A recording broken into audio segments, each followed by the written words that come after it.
Okay, everybody, welcome to another exciting episode of Tech Talk, where we're keeping you updated. My name is Jonathan Nindi, aka JAY, and if you're new to the channel, please go ahead and subscribe, hit the subscribe button so that you can be getting notifications when we release another new video, and so that you can be keeping up with us as we keep you updated. If you've been sticking with us for the long haul, thank you so much. And 2025 is no different. We're still giving you content to keep you updated. Ladies and gentlemen, welcome to Tech Talk. Okay, so I'm gonna start off this episode by giving a disclaimer. And the disclaimer is the views that are going to be shared in this video are my opinion, and they do not express the overall opinion of everybody else. If you have a different opinion, that's yours. This is my opinion, and yeah, let's take it as that. I just wanted to put that out there. So today we're basically going to review Z Mobile. Now, Z Mobile is the newest network service provider on the Zambian market, and they are offering both data and voice calls. So I wanted us to basically just have a review of Z Mobile so far.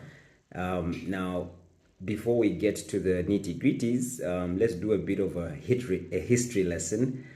So Z Mobile, or as it was known about a few years ago, it was then called Beeline Technology.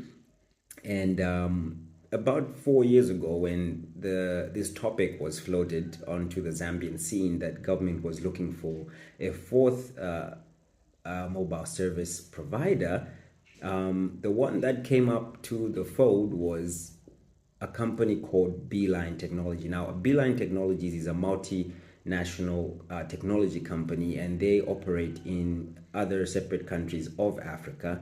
And they're the ones that were in the running to actually become the fourth mobile service provider.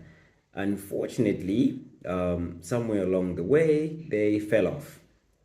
And I'm not really sure what happened, but in the years that followed, about 2 years ago, there now surfaced what we are now coming to know as Z Mobile, the fourth service provider in Zambia. And as we've predominantly always had 095, 096, and 097, we now have 098 that has been taken up by Z Mobile. So the history lesson is these guys should have launched a long time ago, about 3 years ago, but there's been drama as to when they were actually going to officially launch. I've been following this story closely for some time now, and I remember them talking about launching 2 years ago, and it didn't happen.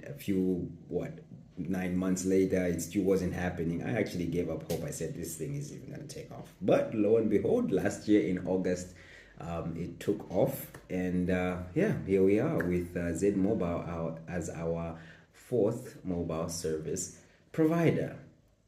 Now, in this episode, I'm reviewing it, and I'll give you 3 aspects of it. That's the good, the bad, and the ugly, according to my own experience. So the good thing is we finally have a fourth mobile service provider, which is something that has been in the pipeline for some time now. Apart from the 3 that we've all been dealing with, and the one that came onto the fold about 4 or 5 years ago was Vodafone, but they were only allowed to use data services. Vodafone flew away. They packed their bags, gone. And then now Z Mobile is the next one that we have. So what does having a fourth mobile service provider bring? Basically, it brings competition onto the market.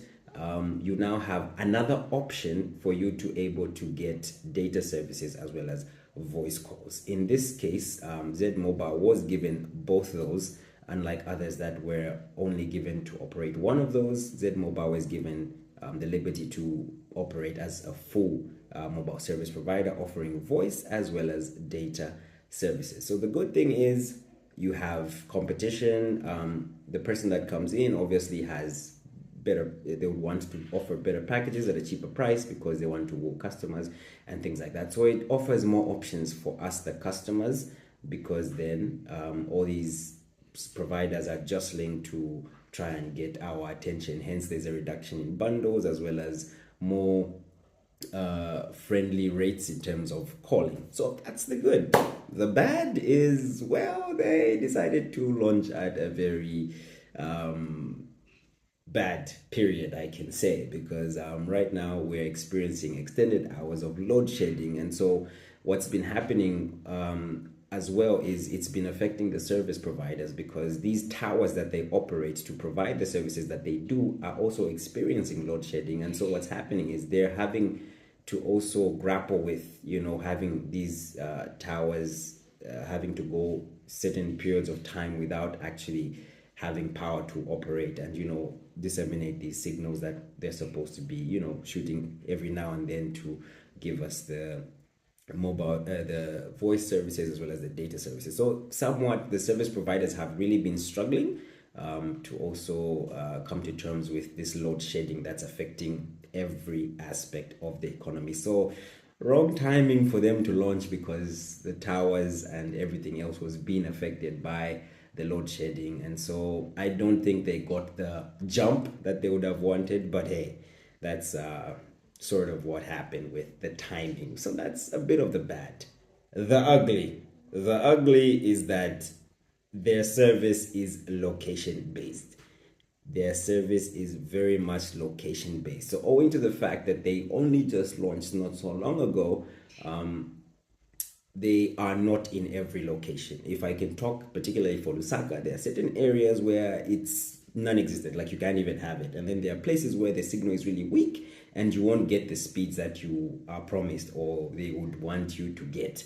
So it's been location based, and that's a bit of a pain point for me, because there's certain areas I go into and it's completely not working. And they've worked on trying to improve that, but I think it's still something that they're working on. But yeah, like there's certain areas where it's really, really bad. So that's the ugly side of it. And so basically what's happened is these guys have been operational for about 5 to 6 months, if I'm not mistaken. And I would say the graph has gone from that to that. What do I mean by this? So when they started, I remember when I actually went to get my SIM card, they were telling me, oh, we're the best on the block, we're the most happening. And I was like, yeah, right, you're just saying that. I remember this one person even told me, you can throw away your other SIM cards. I'm like, buddy, I ain't doing that. And so we went through the first few months were the honeymoon phase, where they were advertising, they were everywhere. I remember they put up all these posters everywhere about join the movement and and the honeymoon phase was good, because I think, if I can remember, and you'd get unlimited internet for like 10 kwacha. Imagine that, getting unlimited internet for 10 kwacha. That's like times 7 days. Come on, guys. That's a bargain way beyond anything that's on the market, And so those were the honeymoon days. It was really good. The speeds were reasonable, And then reality started settling in. All of a sudden, the unlimited just went from 10 kwacha to about 50 kwacha.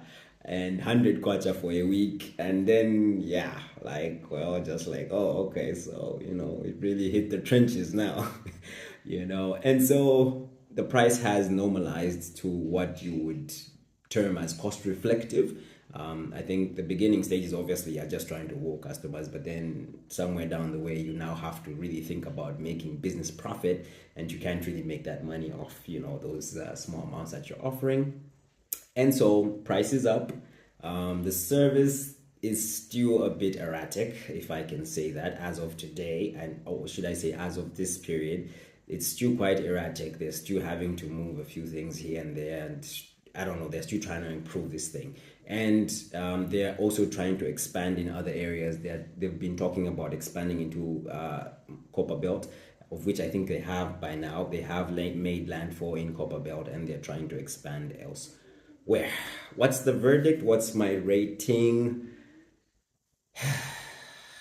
I'd probably give them a 4 at best out of 10. And that's me being generous. Started off well, honeymoon phase, that kind of a thing, but no. Service, no. Yeah, I think they need to work on that. Yeah. So anyway, that's the lowdown. And considering that verdict, guys, Starlink is the go. Starlink is the go. That's all I'm gonna say. Starlink is the go, guys. That's the go. Those speeds are crazy. Yes, the once-off cost is quite pricey, about 7,000, and obviously something higher than that if you're doing a business. But hey, those speeds, come on, 200 Mbps and above. That's just crazy. Those speeds are unheard of here, and that is the go. And if you have the money, buy it, use it. That's all I'm going to say.